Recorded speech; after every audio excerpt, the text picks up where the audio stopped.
Why does it say stay under budget or else in blood? Because the League is reminding us they can replace us. I know I need that obsidian skull collection. That's half our budget for decorative rocks. You ever watch a kid try to explain why they need the deluxe edition? The passion, the urgency, the ironclad logic. And then you realize we do the exact same thing at Target. I call it necessity shopping because that's the trick, right? Our brains are built to rationalize every want. Daniel Kahneman calls it fast thinking, the part of your brain that decides first and asks questions never. And Dan O'Reilly proved we'll always find a way to make our next purchase feel justified. The problem isn't just today's impulse buy. The real danger is that if kids don't learn this now, they'll be 30 staring at a closet full of stuff they don't use, wondering where all their money went. We need to teach these skills upstream. But here's the counterintuitive part. Real financial confidence doesn't come from restriction. It comes from discernment and intentionality. It comes from learning when to splurge with purpose and when to save with pride. So in today's sketch, we're following the villains. A budget-obsessed vampire, a glam sorceress, and a very confused vampire hunter as they battle over the ancient question, is it a want or is it a true doom?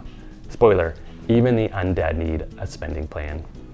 And after the sketch, I'll share what the research says about helping kids find that balance. From Dr. Becky to the psychology of money, because sometimes the real dark magic is impulse shopping. Let's see how our villains fare. Let's go.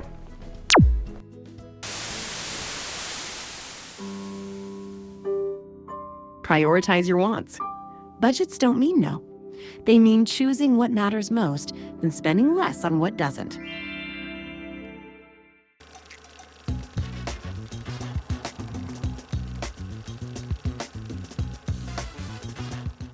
Okay, quick version. The League of Shadows, think evil Freemasons, hired a film crew to document their budgeting boot camp. We intercepted, took their place. Now I'm in. The League picked the cheapest vampire they know, Vladric, and paired him with their most reckless spender, Morgana. They have 42 gold pieces and a mandatory shopping list. If they fail, the League doesn't do second chances. My mission? Stake the vampire and not get bewitched. Their mission? Don't bankrupt themselves. One fog machine, one statement accessory, one intimidating centerpiece. 42 gold. Total. Why does it say stay under budget or else in blood? Because the League is reminding us they can replace us.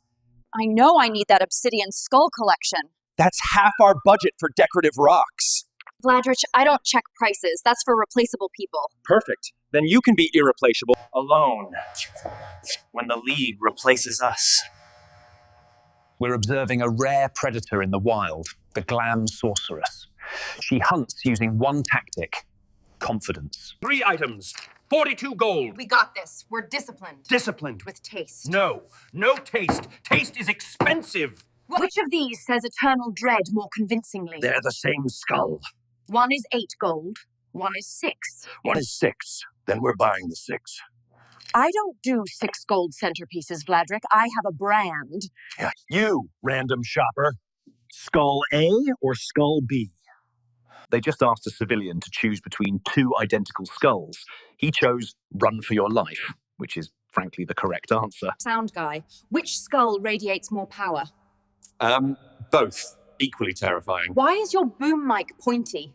Industry standard. For what industry? Impalement? I impale. Bad sound.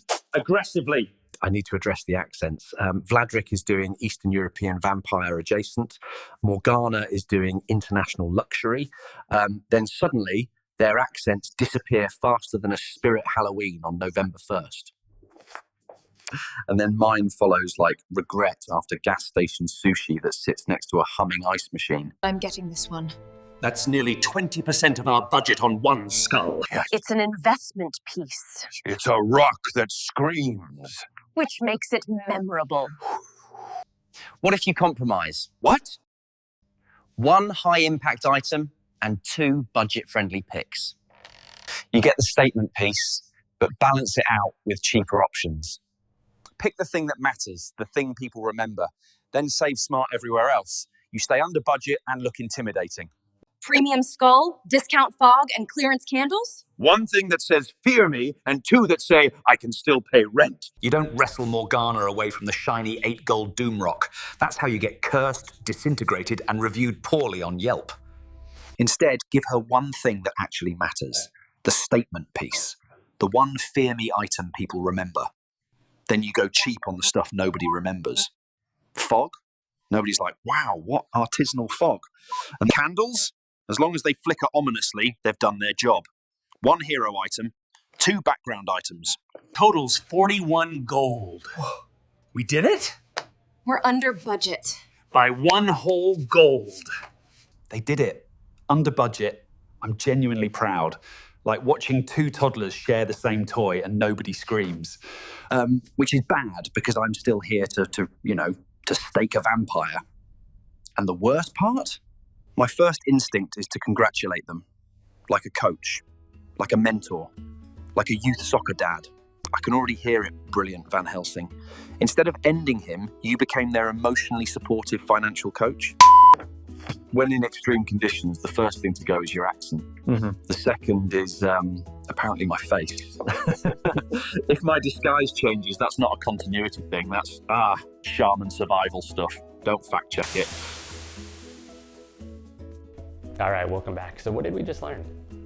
Morgana and Vladric are literally immortal, and even they haven't figured it out. You can't spend your way to happiness. So maybe there's hope for the rest of us. They didn't stop being dramatic. They just learned that balance beats bankruptcy. And honestly, that's the lesson. Now, I know this is hard. You want to give your kids everything, but everything isn't what builds confidence. Choice does. And sometimes the kindest thing you can do is let them wrestle with the wanting. So let me share what some brilliant researchers have learned about this exact challenge. All right, in Ramit Sethi's conscious spending plan, the key is being proactive, not reactive. By automating our saving and investing first, we create a bucket for guilt-free spending. When we know the big goals are covered, we can splurge on the cloak or the fancy coffee without shame. In Dr. Becky's Good Inside, kids build self-worth through competence, not consumption. When we give them small financial decisions to manage, they practice agency. This competence creates confidence that beats comparison. And next, in Happy Money, joy lasts longer when spending is intentional and rare. Turn treats back into occasions, and scarcity actually stretches satisfaction. Okay, so what can we do about it? Try this parenting takeaway of wants versus needs, villain edition. The cloak or the fog machine rule. When your kid wants something, ask, is this a cloak, a high impact, long-term purchase, or a fog machine? It's fun, but the impact fades quickly. Both are okay. You just choose on purpose. Next, the villain's choice. Give your kid a fixed amount and one rule. Pick one thing and tell me why it's worth it. Not why you want it, why it's worth it. Then zip it and let them think. Next, family splurge plus save night. Each family member chooses one splurge and one smart save of the week. You celebrate both. That normalizes balance, not deprivation. For parents, your goal is not to raise a miser. It's to raise a financially conscious adult who understands that spending with a plan is better than saving with regret. Because here's the thing, the goal isn't to raise kids who never spend money. It's to raise kids who spend it on purpose, who know the difference between a moment of joy and a closet full of regret. And honestly, that skill is worth way more than any cloak. For kids, remember, even villains need a budget. And the real power move isn't what you buy, it's the choice you make to own your finances. Tell me in the comments, what's your family's cloak versus fog machine moment? The splurge that was worth it, or the one that wasn't? Okay, so now your kid can tell a cloak from a fog machine. That's great, they're making smarter choices today. But do they understand that those choices echo into the future? Next time we're doing something darker.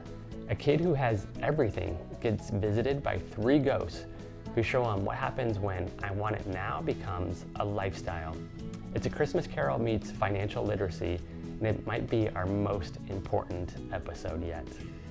Thank you so much for watching, and I'll see you on the next one.